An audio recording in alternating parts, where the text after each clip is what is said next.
Admiral HFY stood before the massive view screen on his flagship, watching the stars streak past as his fleet moved through hyperspace.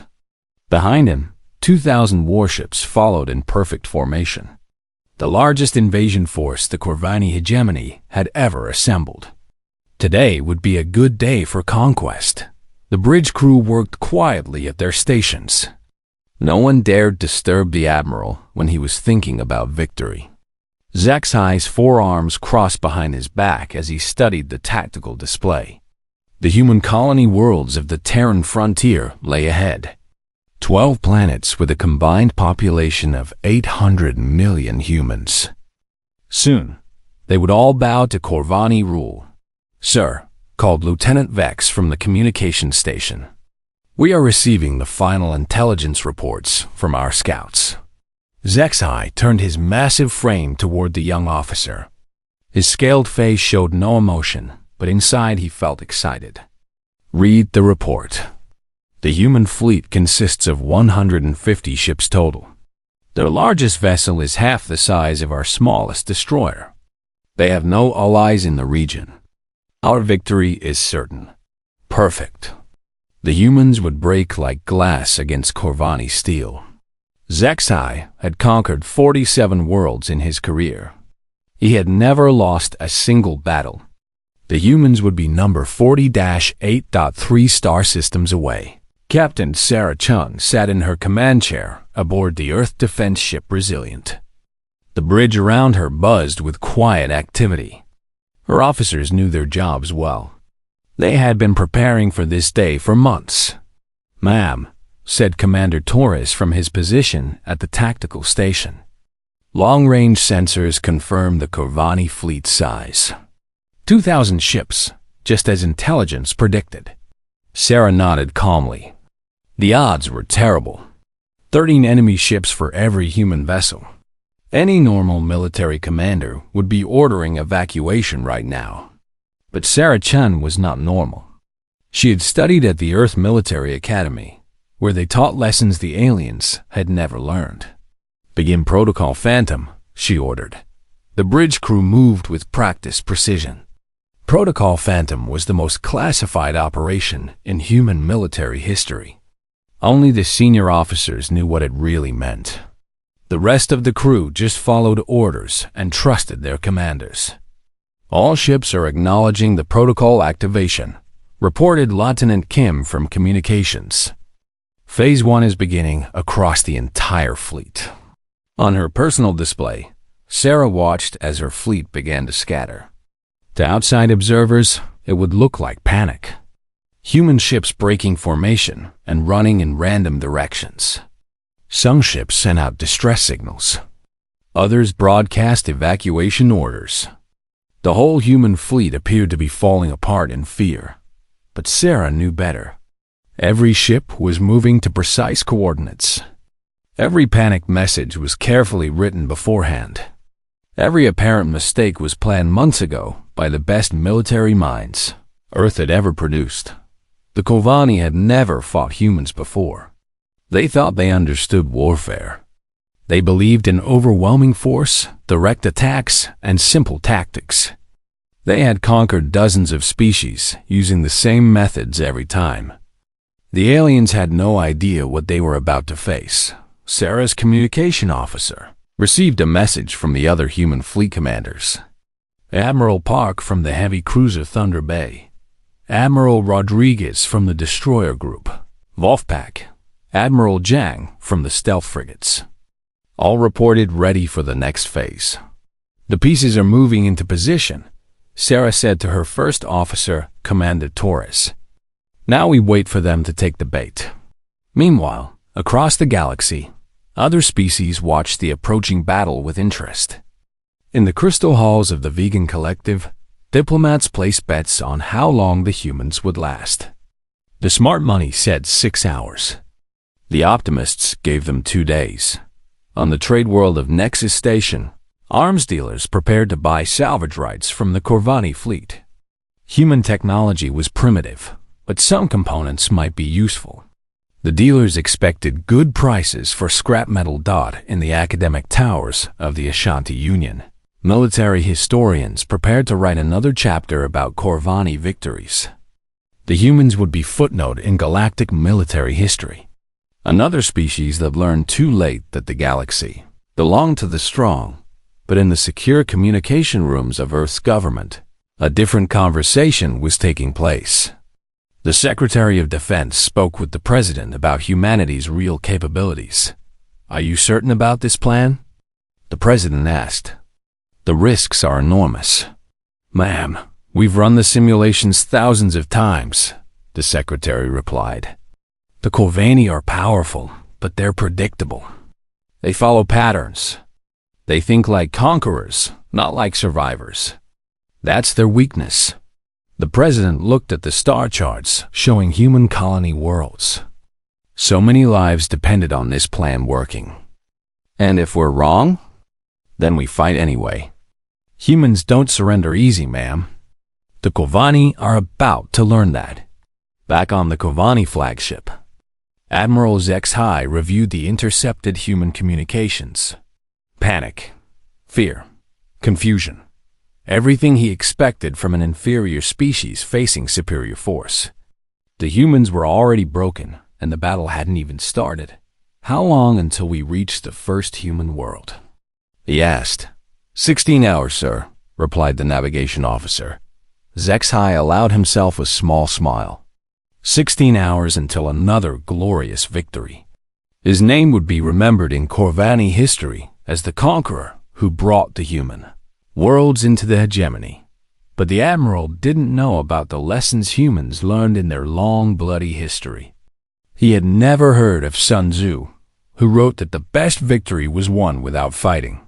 He didn't understand Clausewitz, who taught that war was politics by other means. The Corvani had never met a species that turned weakness into strength. Captain Sarah Chun checked her chronometer. 15 hours and 47 minutes until the Corvani fleet reached human space.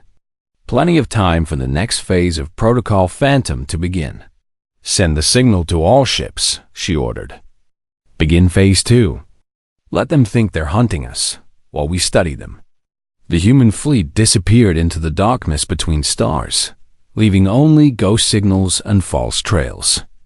The real battle was about to begin, but the Corvani would never see it coming. They expected to fight ships and weapons. Instead, they would face something far more dangerous. They would face human intelligence, human cunning, and 50,000 years of human survival instinct. The aliens were about to learn why humanity had conquered the deadliest planet in known space, and why they had survived everything their own world could throw at them. The hunt was beginning. But the Corvani didn't realize they were the prey. The Corvani fleet dropped out of hyperspace at the edge of human territory. Admiral HFY watched the main display as his ships formed their battle formation. 2,000 warships arranged in perfect rows, a sight that had terrified dozens of species across the galaxy. "Begin scanning for human forces," HFY ordered. The sensor operators worked quickly at their stations. Within minutes, they had results. "Sir, we're detecting multiple human transmissions across the system. They appear to be in complete disorder." HFY felt satisfaction wash over him. "Put the communications on the main speakers." The bridge filled with panicked human voices. Ship captains calling for evacuation orders. Military commanders arguing about retreat routes. Civilians begging for protection. The humans sounded exactly like every other species the Corvani had conquered. Afraid and broken. "Admiral, this is Captain Williams of the Earthship Boston. We're taking heavy damage from unknown attackers. Request immediate assistance. All civilian ships, evacuate immediately. This is not a drill. Repeat, this is not a drill. Central Command, we've lost contact with the outer colonies. The enemy is everywhere." HFY's officers laughed at the human panic. Lieutenant Vex shook his head. "They're already defeated, and we haven't fired a shot." But the Admiral didn't know that 500 light years away, The panicked Captain Williams was actually sitting calmly in a recording studio on Earth. The desperate civilian voices were actors reading from carefully written scripts. Every transmission was fake, designed to make the Corvani believe exactly what they wanted to hear. In space, the real human ships moved like ghosts through the darkness. Captain Sarah Chun's Resilient hung silent in the shadow of an asteroid, all systems running on minimum power. Around her, the human fleet had scattered to dozens of hiding places throughout the star system. "Ma'am," whispered Commander Torres, "the Corvani are taking the bait perfectly. They're moving toward the fake distress signals, just like we predicted." Sarah nodded. "Phase 3 is working. Are the ghost probes in position?" "Yes, ma'am. We've deployed over 10,000 of them. They're smaller than grains of sand and completely invisible to Corvani sensors. We're getting detailed scans of every enemy ship." The ghost probes were humanity's secret weapon. Microscopic surveillance devices that could slip through any known defense system. Each probe attached itself to a Corvani ship and began recording everything. Ship designs, weapon capabilities, crew conversations, even the personal files of enemy officers. Within hours, the humans knew more about the Corvani fleet than the Corvani knew about themselves. "Interesting," said Sarah, reading the probe reports on her personal screen. "Admiral Zexai has never lost a battle. He's conquered 47 worlds using the same tactics every time. He believes his own reputation makes him invincible." "What about the crew?" Torres asked. "They worship him. But look at this data from the other ships. The Corvani Alliance is made up of 12 different species, and they don't really trust each other. The vassal species are forced to fight, but they'd rather be anywhere else." Sarah smiled. Human military doctrine had always emphasized knowing your enemy better than they knew themselves. The Corvani thought in terms of ships and weapons. Humans thought in terms of psychology and motivation.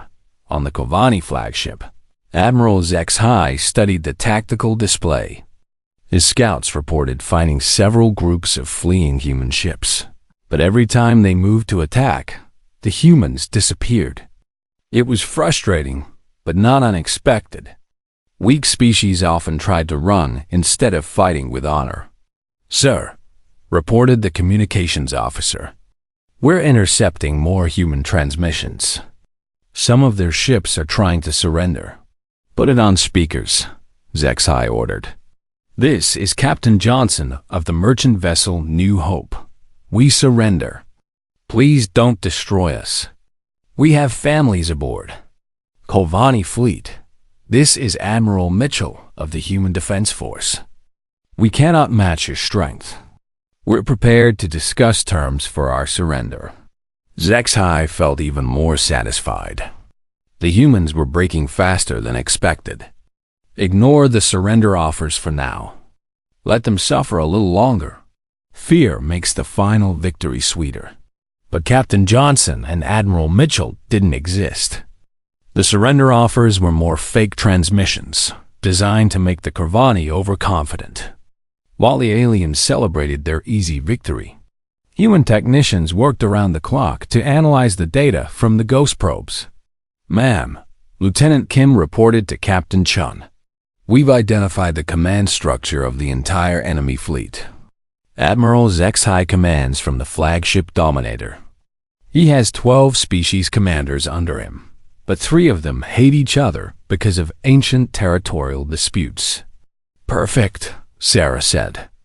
"What about their communication protocols?" "We've cracked their encryption codes. We can send messages that will appear to come from any Corvani ship. We can make Admiral Zexai think his own allies are betraying him." This was the kind of warfare humans had perfected over thousands of years. Not just ship against ship, but mind against mind. While the Corvani celebrated their superiority, the humans were learning how to turn that strength into weakness. Commander Torres pulled up another report. "Ma'am, look at this psychological profile on Admiral Zexai. He's proud, arrogant, and has never faced an enemy that didn't fight exactly like he expected. His biggest fear is losing face in front of his subordinates. And his subordinates? They're terrified of disappointing him. The whole Kovani military structure depends on rigid hierarchy and absolute obedience. If we can make them question their orders or their leadership, the whole system could collapse. Sarah nodded. Begin Phase 4. Start feeding them false intelligence about human capabilities. Make it subtle at first. We want them to discover the information themselves, so they'll believe it. Across the human fleet, communication specialists began their work. They created fake human military databases and left them where Kovani hackers could find them. The files contained carefully crafted information about human weapons, tactics, and military history. Most importantly, they included detailed records of humanity's wars on Earth. The Kovani would learn about World War II, where humans killed over 50 million of their own species. They would read about Vietnam, where a small country held off a superpower for years. They would discover that humans had actually built weapons capable of destroying their own planet. The aliens would learn that humanity was not just another peaceful species waiting to be conquered. They were a species that had spent millennia learning how to kill, and they had gotten very good at it. Ma'am, Torres reported, the false databases are in place. Kovani intelligence officers are already accessing them. They think they're reading stolen human secrets. Sarah smiled. The Kovani were about to get their first real lesson about humanity, and they wouldn't like what they learned. Admiral Zexhighs was having trouble sleeping. For the past 3 days, his intelligence officers had been bringing him disturbing reports about human military capabilities. The information came from captured human databases, so it had to be accurate. But what he was learning made no sense. According to the files, humans had fought a war called World War II, where they killed over 50 million of their own species in just 6 years. Another conflict called Vietnam showed a small human nation fighting a superpower for decades, using tactics the Kovani had never heard of. Guerrilla warfare, asymmetric strategy, fighting dirty. Most disturbing of all were the weapons. The humans had actually built devices capable of destroying their entire planet. They called them nuclear weapons and had pointed thousands of them at their own cities for something called mutually assured destruction. Sir, said Lieutenant Vex, entering the Admiral's private quarters, the intelligence team has finished analyzing the human military files. You're not going to like their report. Zexhigh looked up from his desk, where human battle footage played on repeat. Humans fighting in jungles, in cities, in frozen wastelands. They never seemed to give up, even when defeat was certain. Tell me, the humans appear to have spent their entire evolutionary history at war, not just with other species, but with each other. They've developed tactics specifically for fighting against superior numbers and better technology. Impossible. No species fights wars like that and survives. Vex pulled up a holographic display showing human military doctrine. Sir, they have a concept called acceptable losses. In some battles, they consider 70 to 80% casualties to be worth the strategic value. Our military considers 5% losses to be catastrophic. Zexhigh felt something he had never experienced before: doubt. What else? They have detailed manuals on psychological warfare, sir, making enemies fear them more than death itself. They call it shock and awe and hearts and minds. But most disturbing is something they call total war. When humans really want to destroy an enemy, they don't just attack military targets. They attack everything. The Admiral stood and walked to his window, looking out at his magnificent fleet. 2,000 ships that had conquered the galaxy. But now he was learning about an enemy that might not care about being conquered. Meanwhile, on the human ship Resilient, Captain Sarah Chen was watching the results of their psychological operation with satisfaction. The false databases were working perfectly. Every piece of intelligence the Corvani discovered was carefully designed to make them think twice about fighting humans.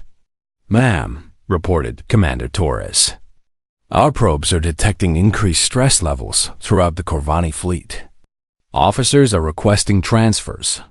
Some of the vassal species are reporting technical problems that require them to return home. And Admiral HFY? He's been reviewing human military history for 18 hours straight. His medical officers are concerned about his health." Sarah nodded. "Phase 5 is working better than expected.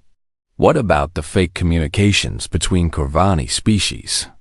Lieutenant Kim answered from her station. "The manufactured disputes are spreading, ma'am. We've convinced the Thurian species that the Corvani are planning to sacrifice them in the first wave.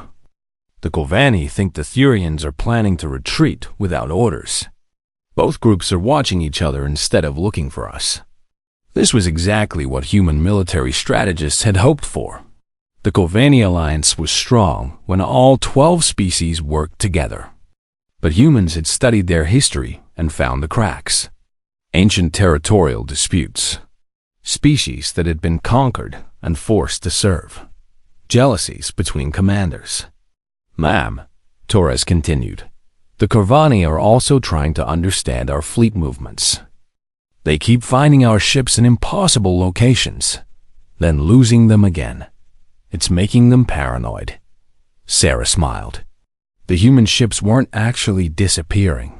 They were using advanced stealth technology, combined with tactics learned from Earth's greatest military minds. Appear weak when you are strong. Strike where the enemy doesn't expect. Make them fight shadows while you study their weaknesses. Begin Phase 6, Sarah ordered. Time to show them what human weapons can really do. Across the system, human ships began moving toward predetermined targets. Not Corvani ships, but asteroids. Uninhabited rocks floating in space. Perfect targets for a demonstration.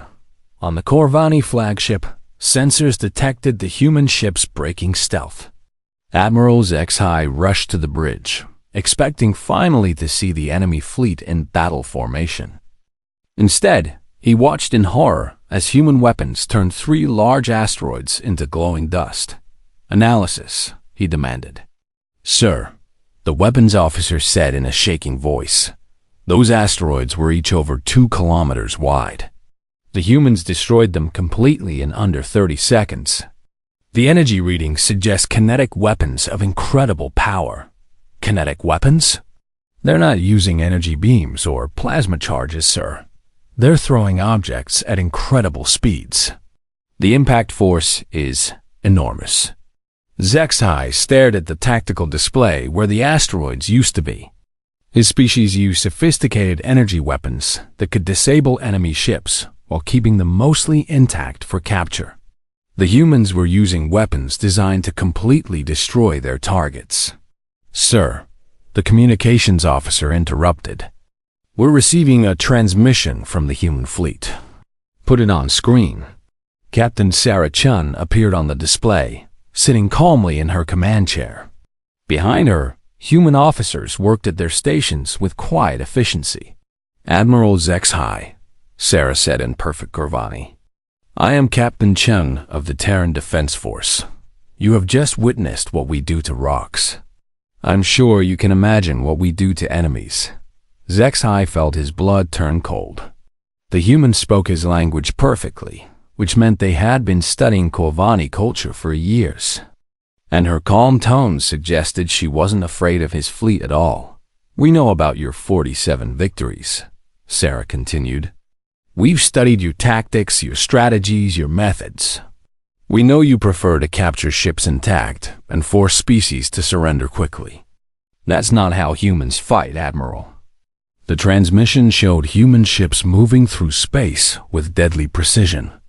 Not the random panic movements the Corvani had seen before, but calculated positioning that suggested careful planning. "You're outnumbered 13 to 1, HFY said, trying to sound confident. Sarah's expression didn't change. Admiral, we come from a planet that spent 65 million years trying to kill us. We survived ice ages, supervolcanoes, asteroid impacts, and our own weapons. Being outnumbered is just Tuesday for us. The transmission ended, leaving the Kovani bridge in silence. Sir, Lieutenant Vex whispered, "What are your orders?" For the first time in his career, Admiral HFY didn't have an answer. He was facing an enemy that didn't follow the rules. An enemy that seemed to welcome impossible odds. An enemy that built weapons to destroy, not capture. "Continue monitoring their movements," he said finally, "and prepare casualty estimates for a full assault." But privately, HFY was beginning to wonder if victory against the humans would feel exactly like defeat. The whispers started in the lower decks of the Corvani ships and spread upward like poison. Stories about the humans that grew more terrifying with each telling. Species that had fought for thousands of years without winning or losing. Soldiers who kept fighting even after being fatally wounded. A civilization that had turned their entire planet into a weapon. Commander Vex of the Corvani destroyer Vengeance sat in his quarters, reading intercepted human military manuals. The translation software was working overtime, but the concepts were clear enough to make his scales itch with nervousness. Acceptable. Casualty rates for strategic victory, 70 to 80%. Urban warfare doctrine. Expect 90% infrastructure. Destruction. Nuclear warfare protocol. Total annihilation of enemy civilization preferred. Vex had been a military officer for 20 years. He had fought in 6 campaigns across the galaxy, but he had never encountered military thinking like this. The humans wrote about war like other species wrote about engineering problems. Cold, calculated, and focused on complete destruction of their enemies. A knock on his door interrupted his reading. "Enter." Lieutenant Corv stepped inside, looking pale. "Sir, I've been analyzing human battle footage from their planetary wars. You need to see this." The holographic display showed scenes from something called the Battle of Stalingrad. Human soldiers fighting in the ruins of their own city for months. Buildings reduced to rubble. Both sides taking enormous casualties. And the humans never surrendered. "This battle lasted over 5 months, Corv explained. The humans lost over 1 million soldiers, but they kept fighting. They fought for every building, every room, every hallway." "What did they win?" Vex asked. "Nothing, sir. Just the right to keep fighting. And they considered it a great victory." Vex closed the files and stood up. "Send a message to ship's medical. I want a full psychological evaluation of the crew. And increased security patrols. The men are getting nervous." But Vex wasn't telling his lieutenant the whole truth. He was nervous too. The humans fought like machines, but they thought like something far more dangerous. They thought like a species that had nothing left to lose. On the flagship, Admiral HFY was dealing with a crisis he had never faced before. His own officers were questioning his orders. "Sir," said Commander Helix of the 2nd Battle Group, "my captains are requesting clarification on our mission objectives. The men want to know what our exit strategy is if the humans prove more difficult than expected." "Exit strategy?" HFY's forearms crossed in irritation. "We are the Corvani hegemony. We don't retreat from inferior species." "With respect, sir, are they inferior?" "The intelligence reports suggest they have weapons capable of destroying planets. And their military doctrine appears to be based on something they call mutually assured destruction." HFY had read those reports too. The humans had actually built thousands of weapons capable of ending their own civilization, then pointed them at each other for decades. It was madness, but it was also terrifying. What did you do with an enemy that was willing to destroy itself to defeat you. Sir, Lieutenant Vex interrupted. We're receiving priority communications from several of our allied species. Put them through. The holographic display showed 3 alien commanders. Commander Silex of the Thurian fleet, Admiral Corinth of the Vegan squadrons, and General Threx of the Mentari forces. Admiral HFY Silex began. My ships are reporting critical system failures. We need to return to base for repairs. My forces are experiencing similar technical difficulties, Corinth added quickly. Our weapon systems are showing dangerous power fluctuations. General Threx nodded agreement. The Mentari ships require immediate maintenance. We cannot participate in combat operations until our engineers complete full diagnostics. HFY stared at the 3 commanders. They were lying, and everyone knew it. His allied forces were abandoning the mission. Your timing is suspicious. Admiral, Silex replied carefully. Our species have served the hegemony faithfully for centuries. But we've also studied the intelligence reports about human military capabilities. This may not be the kind of victory we're used to winning. After the transmission ended, HFY stood alone on his bridge. His fleet of 2,000 ships was already down to 1,500. Word of human capabilities was spreading through the alien alliance faster than he could contain it. Sir, reported the communications officer, we're intercepting human military broadcasts again. More panic signals? No, sir. These appear to be internal military communications about combat preparations. The bridge speakers filled with human voices, but these weren't the panicked civilians from before. These were professional soldiers discussing tactics with calm efficiency. Thunder Bay, this is Wolfpack Leader. Confirm your missile tubes are loaded with kinetic penetrators. Confirmed, Wolfpack. Full spread of planet crackers ready for deployment. All stealth frigates begin hunter-killer patterns. Target enemy command ships for decapitation strikes. Copy that. Boarding parties are standing by with close combat protocols. HFY felt something cold spreading through his chest. The humans weren't panicking anymore. They sounded like they were looking forward to the battle. Sir, the intelligence officer called out. We've intercepted more human military files. These contain detailed analysis of Corvani fleet formations and tactical doctrine. Show me. The display filled with accurate diagrams of Corvani ships, complete with weapon specifications and armor weaknesses. The humans had somehow obtained classified military information about every ship in his fleet. But worse than the intelligence leak was the human commentary attached to the files. Corvani tactics rely on overwhelming force against psychologically broken enemies.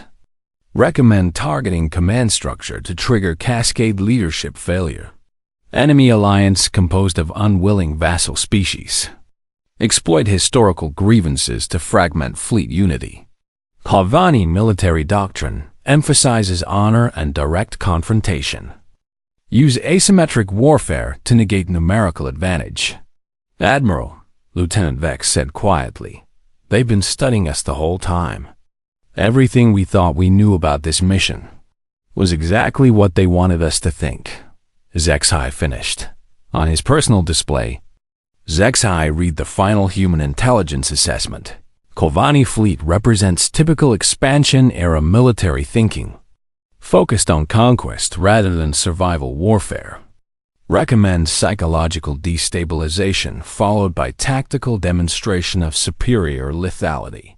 Enemy likely to withdraw when faced with unacceptable casualty projections. For the first time in his military career, Admiral HFY realized he might be the inferior commander. The humans had been playing a completely different game from the beginning. While he was planning a conquest, they were planning his defeat. Sir, the communications officer announced, we're receiving another transmission from the human fleet. Put it through. Captain Sarah Chun appeared on screen again, but this time she wasn't alone. Behind her stood other human officers, all wearing expressions of calm confidence. "Admiral HFY," Sarah said. "We've been monitoring your fleet communications. We know about your allied forces withdrawing. We know about the concerns among your officers. We know you're beginning to understand what you're really facing." HFY said nothing, but his silence was answer enough. "We want to offer you a choice," Sarah continued. "You can proceed with your attack and discover what happens when humans really fight. Or you can withdraw with honor and tell your superiors that the human worlds aren't worth the cost of conquest." "And if I choose to attack?" Sarah's expression didn't change, but something cold flickered in her eyes. "Then you'll learn why we're the species that survived when our own planet tried to kill us for 65 million years. And Admiral, that education will be very expensive." The transmission ended, leaving HFY staring at empty space where the human captain had been dot around him. His bridge crew waited for orders. But for the first time in 47 victories, Admiral HFY wasn't sure what those orders should be. Admiral HFY stood alone in his command chamber, staring at the tactical display that showed his dwindling fleet. In the past 6 hours, another 300 ships had found reasons to withdraw. Engine failures, supply shortages, urgent recalls from home governments. His officers weren't even bothering to hide their relief at the excuses. The great Corvani invasion force that had started with 2,000 ships now numbered less than 1,000. And those remaining crews were terrified of an enemy they had never actually fought. A soft chime indicated an incoming message. HFY expected another withdrawal request, but instead saw the face of Admiral Corinth, the vegan commander who had already retreated. "HFY," Corinth said carefully, "I wanted you to know that our intelligence services have been analyzing human military history independently. What we found concerns us greatly. Explain. The humans have never lost a war they were determined to win. They fought conflicts lasting decades. They've rebuilt from total destruction multiple times. Most disturbing, they seem to become more dangerous when cornered." HFY said nothing, waiting. There are records of human conflicts where they chose to destroy their own cities rather than surrender them. They call it scorched earth tactics. HFY, these aren't just warriors. They're survivors. The transmission ended, leaving HFY with his thoughts and his fears. On the human ship Resilient, Captain Sarah Chun was reviewing the final phase reports with her senior officers. The psychological warfare campaign had exceeded all expectations. "Ma'am," Commander Torres reported, "Colony fleet strength is now down to 860 ships. More are withdrawing every hour. What about Admiral HFY himself? Our intelligence probes suggest he's under enormous pressure from his remaining commanders. Several have directly questioned his orders for the first time in their careers." Sarah nodded. "And the final phase?" Lieutenant Kim answered from communications. "Ready to deploy, ma'am. We've prepared the most comprehensive cultural warfare package in human military history." Sarah looked out at the stars where the Corvani fleet waited, paralyzed by doubt and fear. Soon they would face the final lesson about fighting humans. Not about human weapons or human tactics, but about human nature itself. "Begin transmission to all Corvani ships," Sarah ordered. "Full broadcast, all frequencies." The communication went out across space, reaching every Corvani vessel simultaneously. But this wasn't a message from Sarah Chun or any military officer. This was something far more powerful. The transmission showed Earth itself. Not from space, but from the surface.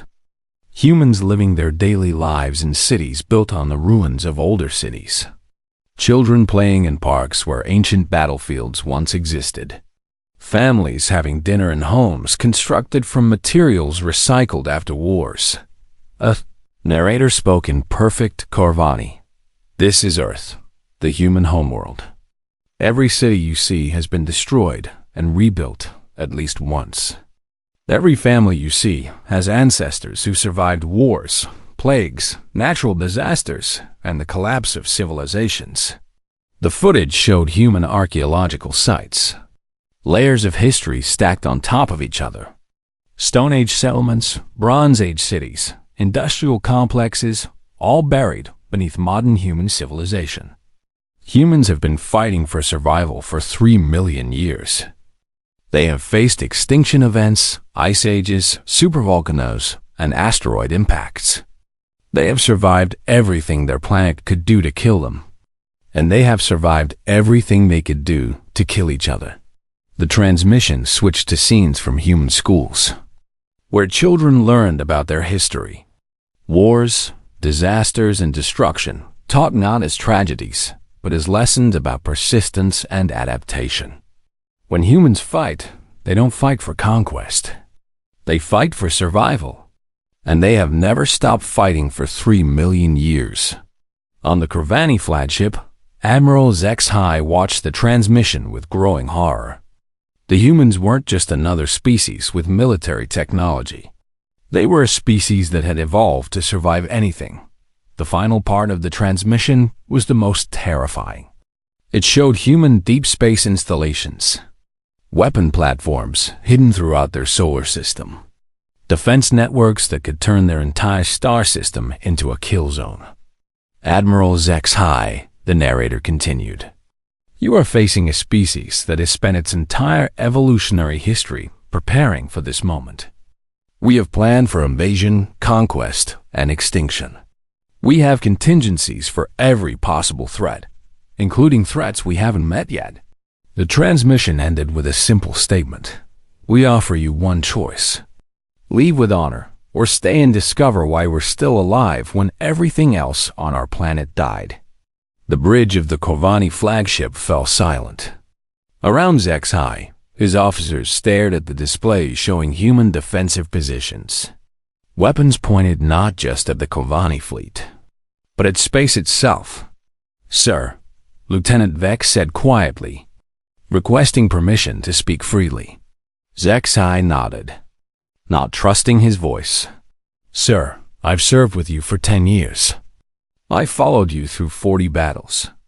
But this isn't a battle we can win. Even if we destroy every human ship, even if we conquer every human world, we'll lose most of our fleet doing it. And for what? To rule over a species that will never stop fighting us?" Other officers began to speak up. Commander Yelix of the 2nd Battle Group stepped forward. "Sir, my tactical analysis suggests that even total victory would cost us 60% casualties minimum. The hegemony cannot sustain those losses." The weapons officer added his voice. "Admiral, the humans have weapons designed specifically for ship-to-ship combat. They don't want to capture our vessels. They want to destroy them completely." HFY looked around his bridge at faces he had known for years. Officers who had followed him across the galaxy, who had trusted his judgment in dozens of campaigns. Now they were asking him to do something he had never done before. "You're asking me to retreat," he said. "No, sir," Vex replied carefully. "We're asking you to choose victory over defeat." "I don't understand." Commander Yelix explained. "Sir, we came here to expand Corvani territory and influence. But conquering the humans would cost us more than we'd gain. However, if we withdraw now, we can tell the hegemony that the humans offered us trade agreements and tribute payments that are worth more than conquest." HFY stared at his officers.